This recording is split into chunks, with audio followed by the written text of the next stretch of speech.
नासरत का छोटा सा गांव, मिट्टी के घर, शांत गलियां और लोगों में चर्चाएं। यह बड़ी का बेटा आखिर है कौन? इसकी आंखों में कौन सी गहराई है? क्यों लगता है कि यह संसार को बदल देगा? यीशु बचपन से ही अलग थे।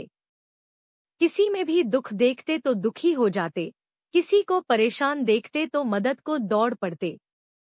उनकी आंखों में ऐसा प्रेम था जिसे देखकर सबसे कठोर दिल भी पिघल जाता। प्रथम अध्याय, जब आकाश ने अपनी शक्ति उनके माध्यम से दिखाई। काना का विवाह, पानी का रस बनना। शादी विवाह का शोर, नाचते लोग, ढोल मृदंग की आवाज। लेकिन अचानक मेजबान परेशान। अंगूर का रस खत्म।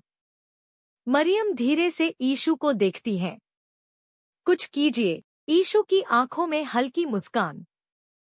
उन्होंने सेवकों से कहा, मटकों में पानी भरो। सभी की नजरें उन पर।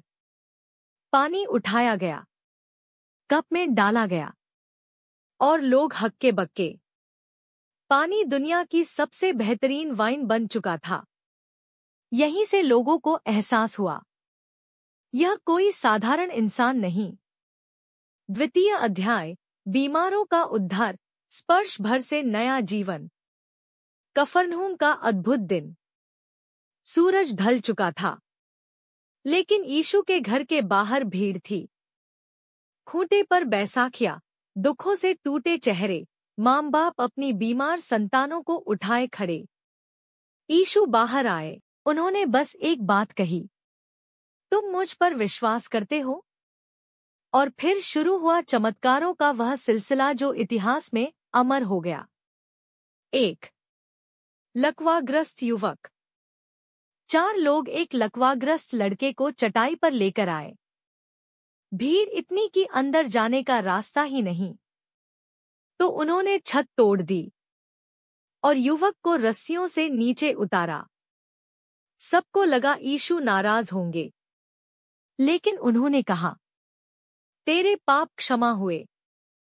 उठ, अपनी चटाई उठा और चल।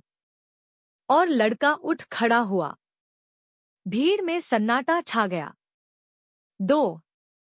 अंधे की आंखें। यीशु ने मिट्टी में थूक मिलाया, लेप बनाया और अंधे की आंखों पर लगाया। फिर कहा, सिलोआम के कुंड में जाकर धो ले। अंधा हाथ टटोलता हुआ गया, और जब पानी छुआ, अंधकार की जगह प्रकाश में दुनिया दिखाई देने लगी। किसी ने पूछा, कैसे हुआ? वह बोला, मैं नहीं जानता कैसे। बस इतना जानता हूं कि मैं अंधा था और अब देखता हूं। 3. 38 वर्षों से बीमार व्यक्ति। एक तालाब था, बेतस्दा। कथा थी कि एक देवदूत पानी को हिलाता है और जो पहले उतर जाए वह चंगा हो जाता है। वहां एक इंसान 38 वर्ष से पड़ा था। यीशु उसके पास गए। क्या तू चंगा होना चाहता है? वह बोला, मेरे पास कोई नहीं कि मुझे पानी में डाल दे। यीशु मुस्कुराए, उठ, अपनी खाट उठा और चल। और वह तुरंत चलने लगा। 38 साल की जकड़न पल भर में टूट गई। तृतीय अध्याय, प्रकृति भी झुक गई, हुक्म सिर्फ उनका। तूफान पर आदेश। समुद्र गरज रहा था, लहरें नाव को निगल रही थी। शिष्य दहशत में, प्रभु, हम मर रहे हैं। यीशु उठे, हवा और लहरों की ओर देखा और बोले, शांत हो जा। और तूफान ऐसा थम गया जैसे वह किसी राजा के सामने झुक गया हो। शिष्य एक दूसरे को देख रहे थे। यह कौन है? प्रकृति भी जिसकी आज्ञा माने। अध्याय, 5 रोटियां, 2 मछलियां और हजारों का पेट। पहाड़ पर हजारों लोग जमा थे। शाम हो गई, खाने को कुछ नहीं। शिष्य चिंतित, इतने लोगों को कैसे खिलाएं? यीशु ने कहा, लोगों को बैठा दो। एक बच्चे के पास थे 5 रोटियां और 2 मछलियां। यीशु ने आकाश की ओर देखा, धन्यवाद दिया और बांटना शुरू किया। और फिर एक के बाद एक रोटी और मछली बढ़ती चली गई। हजारों लोग खा चुके थे और फिर भी 12 टोकरी बचे हुए टुकड़ों से भर गईं। पंचम अध्याय, मृत्यु को चुनौती, लाजर का जीवित होना। बेथनी का गांव।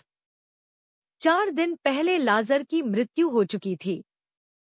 समाधि पर पत्थर लगा था। घर में रोते लोग। मार्था और मरियम दौड़कर यीशु के पैरों में गिर गईं। यदि आप पहले आते तो हमारा भाई न मरता। यीशु की आंखें भी भर आईं। उन्होंने समाधि के सामने खड़े होकर पुकारा, लाजर, बाहर आ। सभी दंग रह गए। समाधि के भीतर से सरसराहट और फिर सफेद कपड़ों में लिपटा लाजर बाहर निकल आया।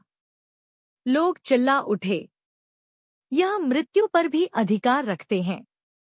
6 अध्याय, अंतिम चमत्कार, संपूर्ण मानवजाति की मुक्ति।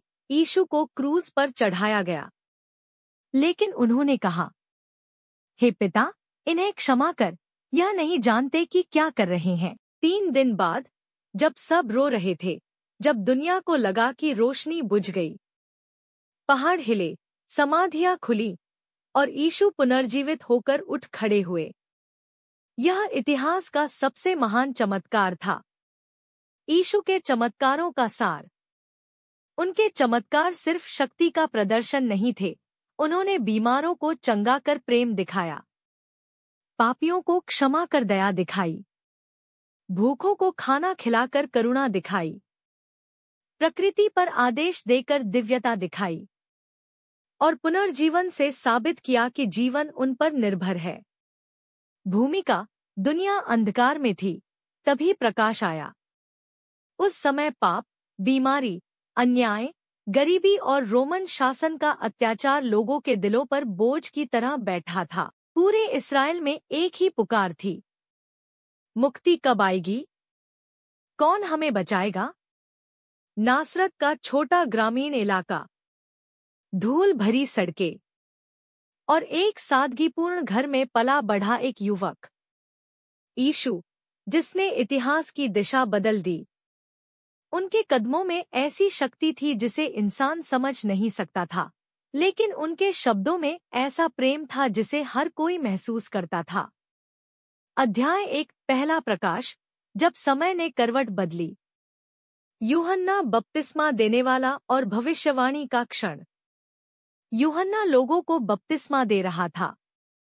अचानक आकाश शांत हो गया, पक्षी धीमे हो गए, लोग सहम गए। दूर से यीशु नदी के किनारे आए। पहली बार इतने लोगों ने उस अनजाने उद्धारकर्ता को एक जगह देखा। जब यीशु ने पानी में पैर रखा, आकाश से आवाज आई, यह मेरा प्रिय पुत्र है, जिससे मैं प्रसन्न हूँ। उस दिन से संसार आध्यात्मिक रूप से बदल गया। अध्याय 2, अद्भुत शिक्षाएं और पहले चमत्कार। काना का विवाह, पानी का रस बनना। विस्तार से। वहां लोग नाच रहे थे, बच्चे खेल रहे थे और अचानक मेजबान का चेहरा उतर गया। रस खत्म। शर्मिंदगी का डर। पूरी शादी खराब होने की स्थिति। मरियम ने धीरे से कहा, इन्हें बताओ कि तुम क्या कर सकते हो। यीशु ने केवल इतना कहा, बस वह करो जो मैं कहूं। भीड़ चुप। सेवकों ने 6 बड़े पत्थर के मटके पानी से भर दिए, प्रत्येक में 20-30 गैलन पानी। यीशु ने उन्हें उठाने को कहा। जब उन्होंने उसे परोसा, लोगों ने आश्चर्य से एक दूसरे को देखा। इतना स्वादिष्ट रस किसी ने कभी नहीं चखा था।